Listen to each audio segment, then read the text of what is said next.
Hi hello ನಮಸ್ಕಾರ ಸ್ನೇಹಿತರೆ. ಈ ಕಡೆ ತಾಂಡವ್ ಮನೆಗೆ ಬಂದಿದ್ದೆ. ಭಾಗ್ಯ ತಂಗಿ ಮದುವೆನ ಮುರಿದು ಹಾಕೇಬಿಟ್ರು. ಹಾಗಿದ್ರೆ ಪೂಜಾ ಮದುವೆ ನಿಲ್ತಿದ್ದಾಗ ಈ ಕಡೆ ಭಾಗ್ಯ ಏನ್ ಮಾಡ್ಬೋದು? ತಾಂಡವ್ ಕತೆ ಏನಾಗತ್ತ? ತಾಂಡವ್ಗೆ ಚಳಿ ಬಿಡಿಸಿ ಬುದ್ಧಿ ಕಲಿಸ್ತಾರ. ಅಕ್ಕಪಕ್ಕದವರೆಲ್ಲ ಆಡ್ಕೋತಾ ಇದ್ದಾರೆ ಭಾಗ್ಯನ. ಹಾಗಾದ್ರೆ ಏನಾಯ್ತು ಅಂತದ್ದು ಎಲ್ಲವನ್ನ ಕೂಡ ತಿಳ್ಕೋಬೇಕು ಅಂದ್ರೆ ಇಲ್ಲಿ ನಮ್ಮ ಈ ಚಾನಲ್ ಸಬ್ಸ್ಕ್ರೈಬ್ ಮಾಡಿ, ಹಾಗೆ ಈ ಒಂದು ವಿಡಿಯೋವನ್ನ ಪೂರ್ತಿಯಾಗಿ ನೋಡೋದನ್ನ ಯಾವುದೇ ಕಾರಣಕ್ಕೂ ಕೂಡ ಮರಿಬೇಡಿ. ಇಲ್ಲಿ ಪೂಜಾ ಮದುವೆ ಮಾಡ್ಬೇಕು ಅಂತ ಮನೆಯವರೆಲ್ಲ ಡಿಸೈಡ್ ಮಾಡ್ಕೋತಾರೆ. ಹಾಗಾಗಿ ಪುರೋಹಿತರ ಹತ್ರ ಹೋಗಿದ್ದೆ, ಮಾತಾಡಿ ಎಂತ ಹುಡುಗ ಬೇಕು ಅಂತ ಹೇಳಿ ಒಂದಷ್ಟು ಫೋಟೋಸ್ ತಂದು ಅದರಲ್ಲಿ ಒಂದು ಫೋಟೋನ ಸೆಲೆಕ್ಟ್ ಮಾಡ್ತಾರೆ. ಪೂಜಾಗೂ ಇಷ್ಟ ಆಗತ್ತೆ. ಹುಡುಗಿ ನೋಡು ಶಾಸ್ತ್ರಕ್ಕೆ ಹುಡುಗನ ಕೂಡ ಕರೀತಾರೆ. ಹಾಗಾಗಿ ಪೂಜಾನ ಕರ್ಕೊಂಡು ಅಮ್ಮನ ಮನೆಗೆ ಹೋಗ್ತಾಳೆ ಭಾಗ್ಯ. ಮನೆಯವ್ರು ಎಲ್ಲರ ಜೊತೆ ಕೂಡ ಹೋಗ್ತಾರ. ಈ ಕಡೆ ಸುನಂದ ಹಾಗೆ ಪೂಜಾಗೆ ತಮ್ಮ ಮನೆಯಲ್ಲಿ ಹುಡುಗಿ ನೋಡಿಯೋ ಶಾಸ್ತ್ರ ನಡೆಯೋದು ಇಷ್ಟ ಇರಲಿಲ್ಲ. ಯಾಕಂದ್ರೆ ನಮ್ಮ ಮನೆ ಚಿಕ್ಕದವ್ರು ಏನ್ ಅನ್ಕೋತಾರು ಅಂತ. ಆದ್ರೆ ಭಾಗ್ಯ ಮಾತ್ರ ಯಾವುದೇ ರೀತಿ ಮುಚ್ಚುಮರೆ ಮಾಡಬಾರ್ದು ಅಂತ ಹೇಳಿ ತನ್ನ ತಂಗಿನ ಅಮ್ಮನ ಮನೆಗೆ ಕರ್ಕೊಂಡು ಹೋಗಿ ಹುಡುಗಿ ನೋಡೋ ಶಾಸ್ತ್ರಕ್ಕೆ ಮುಂದಾಗ್ತಾರೆ. ಜೊತೆಗೆ ಯಾವ ವಿಷಯನೂ ಮುಚ್ಚುಮರೆ ಮಾಡಬಾರ್ದು. ಅವಳಿಗೆ ಅಡಿಗೆ ಬರಲ್ಲ ಅನ್ನೋ ವಿಷಯ ಕೂಡ ಅವ್ಳಿಗೆ ಗೊತ್ತಾಗ್ಬೇಕು ಅಂತ ಯೋಚನೆ ಮಾಡಿದಂತ ಭಾಗ್ಯ ಅವಳ ಕೈಯಿಂದಾನೆ ಉಪ್ಪಿಟ್ಟು ಕೇಸರಿ ಬಾತನ್ನ ಕೂಡ ಮಾಡಿಸ್ತಾರೆ. ಇದೆಲ್ಲದಕ್ಕೂ ಕೂಡ ಸುನಂದ್ ಅವರು ವಿರೋಧವನ್ನ ಮಾಡ್ತಾರೆ. ಬಟ್ ಆದ್ರೂ ಕೂಡ ಭಾಗ್ಯ ಯಾವುದೇ ಮಾತಕ್ಕೂ ಕೂಡ ಜಗೋದು ಇಲ್ಲ, ಬಗ್ಗೋದು ಇಲ್ಲ. ತನ್ನ ನಿರ್ಧಾರ ಏನು ಅದಕ್ಕೆ ಬದ್ಧವಾಗಿ ನಿಂತು ಪೂಜಾ ಕೈಯಿಂದಾನೆ ಮಾಡಿಸಿ ಪೂಜಾನ ರೆಡಿ ಮಾಡೋದಕ್ಕೆ ಕರ್ಕೊಂಡು ಹೋಗ್ತಾರೆ.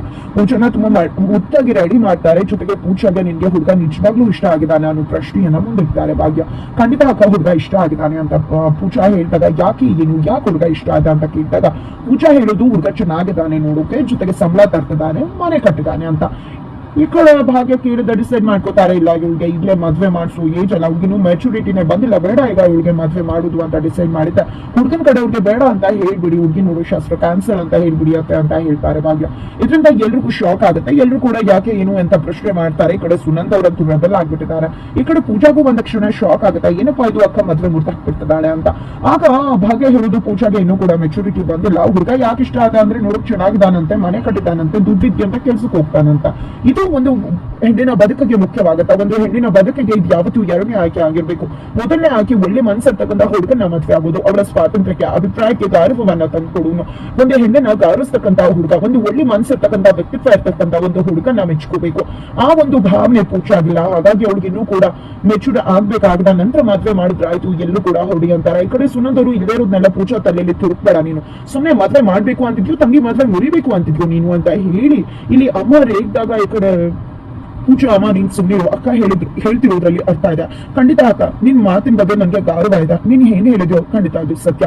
ನಿಜವಾಗ್ಲು ಇವಾಗ ನನ್ಗೆ ಅರ್ಥ ಆಗಿದೆ. ನೋಡು ಅಕ್ಕ, ನೀನ್ ಯಾರನ್ನೇ ತೋರಿಸಿದ್ರು ಕಣ್ ಮುಚ್ಕೊಂಡು ನನ್ ಮದ್ವೆ ಆಗ್ತೀನಿ, ನಿನ್ ಯಾರನ್ನ ಹೇಳ್ತೀಯೋ ಅವ್ರೆ ನನ್ ಮದ್ವೆ ಆಗೋದು ಅಂತ ಪೂಜಾ ಹೇಳ್ತಾಳೆ. ನಂತರ ಮತ್ತೆ ನೀವು ಹುಡುಗನ್ ಕಡೆಗೆ ಹೇಳಿದ್ರಿ ಅಲ್ವಾ ಬರಬೇಡಿ ಅಂತ ಇಲ್ಲಿ ಭಾಗ್ಯ ಕೇಳಿದಾಗ ಅಯ್ಯೋ ಇಲ್ಲ ಅಮ್ಮ, ಭಾಗ್ಯ ಹೇಳೋದೇ ಮರ್ತೋಯ್ತು, ಈಗ ಹೇಳ್ತೀನಿ ಅಂತ ಹೊರಡ್ತಾರೆ. ಅಷ್ಟರಲ್ಲಿ ಪುರೋಹಿತರು ಹುಡುಗನ್ ಫ್ಯಾಮಿಲಿ ಜೊತೆ ಬಂದೇ ಬಿಡ್ತಾರೆ. ಇನ್ನೇನು ಬಂದಿದ್ದಾಯ್ತಲ್ಲ ಅಂತ ಅನ್ಕೊಂಡಿದ್ದೆ, ಹುಡುಗಿನ ತೋರಿಸ್ಬಿಡೋಣ ಅಂತ ಅನ್ಕೋತಾರೆ. ಈ ಕಡೆ ಸುನಂದ ಅವ್ರಂತೂ ಫುಲ್ ಖುಷಿ, ಮಗಳೇ ಮದ್ವೆ ಆಗ್ತಿದೆ ಅಂತ ಹುಡುಗ ಅಪ್ಪ ಅಮ್ಮನ್ ಕರ್ಕೊಂಡ್ ಬರ್ತಾರೆ. ಅವರೆಲ್ಲ ಮನೆ ನೋಡ್ತಾರೆ.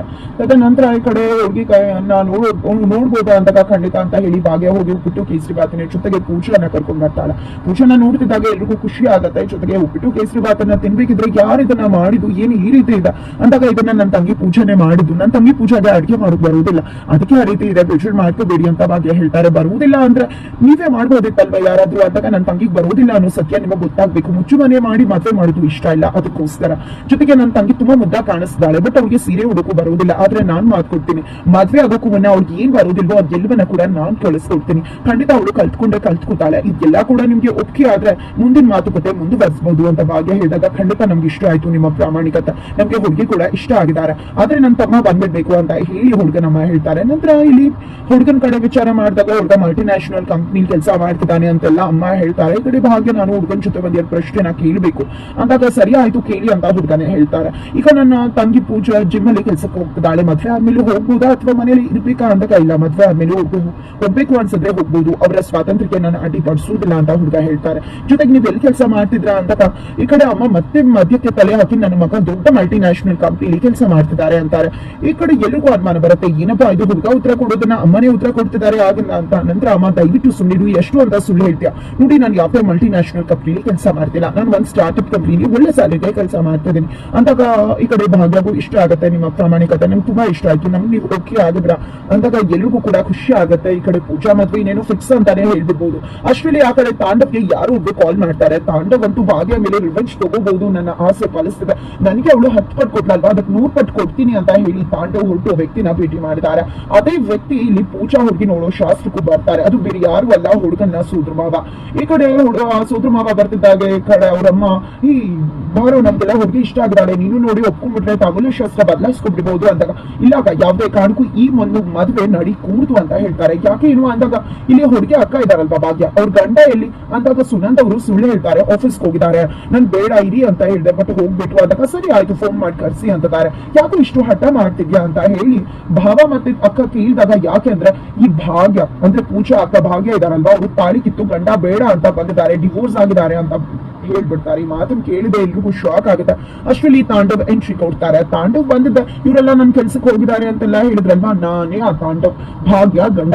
ಭಾಗ್ಯ ನನ್ನನ್ನ ಬಿಟ್ಬಿಟ್ಲು, ಜೊತೆಗೆ ನನ್ನ ಅಪ್ಪ ಅಮ್ಮನ್ ಕೂಡ ಬುಟ್ಟಿಗೆ ಹಾಕೊಂಡ್ಬಿಟ್ಲು. ಅವಳು ಎಂತವಳು ಗೊತ್ತಾ, ಸ್ಲೋ ಪಾಯ್ಸನ್ ರೀತಿ ಒಳ್ಳೆ ರೀತಿನೇ ಮಾತಾಡಿ ಎಲ್ಲರನ್ನ ಕೂಡ ಬುಟ್ಟಿಗೆ ಹಾಕೊಂಡು ನನ್ನ ಅಪ್ಪ ಅಮ್ಮನೇ ದೂರ ಮಾಡ್ಬಿಟ್ಟಿದ್ದಾಳೆ ಅಂತ ತಾಂಡವ್ ಹೇಳ್ತಿದ್ದಾರೆ. ಈ ಕಡೆ ಪೂಜಾ ಭಾಗ್ಯ ಎಲ್ಲಾ ಕೂಡ ಫುಲ್ ರೆಬಲ್ ಆಗ್ತಿದ್ದಾರೆ. ಈ ಕಡೆ ಕುಸುಮಗಂತೂ ದಯವಿಟ್ಟು ಇವ್ರ ಮಾತನ್ನ ನಂಬೇಡಿ, ಇವ್ನು ಸರಿ ಇಲ್ಲ, ನಾವು ಅತ್ತೆ ಮಾವ ಮಗನ್ ಜೊತೆ ಇರೋದು ಬಿಟ್ಟು ಸೊಸೆ ಜೊತೆ ಇದೀವಿ ಅಂದ್ರೆ ಅರ್ಥ ಮಾಡ್ಕೊಳ್ಳಿ, ಇವ್ನು ಎಂತ ಅಯೋಗ್ಯ ಅಂತ. ನನ್ ಸೊಸೆ ಬಿಟ್ಟಿದ್ದಲ್ಲ, ಇವನೇ ನನ್ ಸೊಸೆನ ಬಿಟ್ಟಿದ್ದು, ಇವ್ನಿಗೆ ನನ್ ಸೊಸೆ ಹತ್ರ ಬದುಕೋ ಯೋಗ್ಯತೆ ಇಲ್ಲ ಅಂತ ಹೇಳ್ತಾರೆ. ಯಾರ್ ಬಿಟ್ರು ಏನೋ ಒಟ್ನಲ್ಲಿ ಭಾಗ್ಯ ಡಿವೋರ್ಸ್ ಇದ್ದಾನೆ. ತಂಗಿ ಅಕ್ಕಂಗ್ ಬರೋ ಬುದ್ಧಿನೇ ತಂಗಿಗೂ ಬರುತ್ತೆ, ತಂಗಿನೂ ಅದೇ ಕೆಲಸ ಮಾಡ್ತಾನೆ, ನಮ್ಗೆ ಸಂಬಂಧ ಬೇಡ ಅಂತ ಹೇಳ್ತಾರೆ. ಒಬ್ಬೊಬ್ರು ಒಂದ್ ಮಾತನ್ನ ಹೇಳ್ತಿದ್ದಾಗೆ ಪೂಜಾ ರೆಬಲ್ ಆಗ್ತಾಳೆ. ದಯವಿಟ್ಟು ಸುಮ್ನೆ ನಿಲ್ಸಿ, ಏನ್ ಮಾತಾಡ್ತಿದ್ದ, ನನ್ನ ಅಕ್ಕಂಗೆ ಬೆಲೆ ಕೊಡ್ತಿರೋ ಜಾಗದಲ್ಲಿ ನನ್ನ ಚಪ್ಲಿನೂ ಬಿಡೋದಿಲ್ಲ, ಮೊದಲು ನೀವು ಇಲ್ಲಿಂದ ತೊಲಗಿ ಹೋಗ್ಬಹುದು ಅಂತ ಪೂಜಾ ಹೇಳಿದ ತಕ್ಷಣ ಎಲ್ಲರೂ ಕೂಡ ಸಿಟ್ ಮಾಡ್ಕೊಂಡು ಅಲ್ಲಿಂದ ಹೋಗ್ಬಿಡ್ತಾರೆ. ನಂತರ ಈ ಕಡೆ ಕುಸುಮ ಅವರು ತಾಂಡವ್ ಕಪ್ಪಾಳ ಬಾರಿಸ್ತಾರೆ. ಈ ಕಡೆ ತಾಂಡವ್ ಭಾಗ್ಯ ಹತ್ರ ಬಂದಿದೆ, ಏನೋ ಗಂಡ ಬಿಟ್ಟು ಬದುಕ್ತೀನಿ ಹಂಗೆ ಹಿಂಗೆ ಅಂತ ಹೇಳ್ತಿದ್ದೆ, ಏನಾಯ್ತು ನಿನ್ ತಂಗಿ ಮದ್ವೆನೆ ನಿಂತೋಯ್ತು, ನಾನು ನೋಡ್ತೀನಿ ಗಂಡನ್ ಬಿಟ್ಟು ಹೇಗ್ ಬದುಕ್ತೀಯಾ ಅಂತ ಚಾಲೆಂಜ್ ಮಾಡ್ತಿದ್ದಾರೆ. ಈ ಕಡೆ ಭಾಗ್ಯ ಕೂಡ ಚಾಲೆಂಜ್ ಅನ್ನ ಅಕ್ಸೆಪ್ಟ್ ಮಾಡ್ತಾರೆ. ತಂಗಿ ಮದ್ವೆ ನಿಂತದಕ್ಕೆ ರೆಬಲ್ ಆಗ್ತಾರೆ, ತಾಂಡವ್ಗೆ ಗ್ರಹಚಾರ ಬಿಡಿಸ್ತಾರೆ. ಈ ಕಡೆ ಕುಸುಮ ಅವ್ರು ಕೂಡ ತಾಂಡವ್ಗೆ ಗ್ರಹಚಾರ ಬಿಡಿಸಿ ಕಪ್ಪಾಳಕ್ಕೊಂದು ಬಾರಿಸ್ತಾರೆ. ನಂತರ ಮನೆಯಿಂದ ಎಲ್ಲರೂ ಕೂಡ ಹೊರಡುತ್ತಿದ್ದಾರೆ. ಅವರ ಮನೆಗೆ ಈ ಕಡೆ ಅಕ್ಕಪಕ್ಕದವ್ರು ಎಲ್ಲರೂ ಕೂಡ ಏನ್ ಭಾಗ್ಯ ಮದ್ವೆ ನಿಂತು ಹೋಯ್ತಾ, ಪೂಜಾ ಮದ್ವೆ ಆಗ್ಲಿಲ್ವಾ, ಇದಕ್ಕೆ ತಾನೇ ಮೊದ್ಲೇ ಯೋಚನೆ ಮಾಡ್ಬೇಕಿತ್ತು, ನಿಂಗೆ ರೀತಿ ಆದ್ರೆ ತಂಗಿ ಮದ್ವೆ ನಿಂತು ಹೋಗ್ಬೋದು ಅಂತ. ಅದನ್ ಬಿಟ್ಟು ಏನು ಯೋಚನೆ ಮಾಡಿದೆ, ಗಂಡನ್ ಬಿಟ್ಬಿಟ್ಟೆ ಇವಾಗ ನೋಡಿದೆ ನಿನ್ ತಂಗಿಗೆ ಮದ್ವೆ ಕೂಡ ಆಗ್ತಿಲ್ಲ ಅಂತ ಹೇಳಿ ಆಡ್ಕೊತಿದ್ದಾರೆ. ಈ ಕಡೆ ಇವಳು ನನ್ನ ಮನೆ ಸೊಸೆ, ನಿಮ್ಗೆ ನಾವು ಆಗ್ಬೇಕಿತ್ತ ಅಂತ ಕುಸುಮ ಅವರು ತರಾಟೆಗೆ ತಗೋತಾರೆ. ಅದಕ್ಕೆ ಭಾಗ್ಯ ಏನ್ ಮಾಡ್ಬೋದು, ಪದೇ ಪದೇ ತೊಂದರೆ ಕೊಡ್ತಿರೋ ತಾಂಡವ್ಗೆ ಲಗಾಮ ಹಾಕುವುದಕ್ಕೆ, ತಿರುಗೇಟನ್ನ ಕೊಡುವುದಕ್ಕೆ ಅರೆಸ್ಟ್ ಮಾಡಿಸ್ಬಿಡ್ತಾರೆ ಭಾಗ್ಯ ತಾಂಡವ್ನ. ಏನಾಗುತ್ತೆ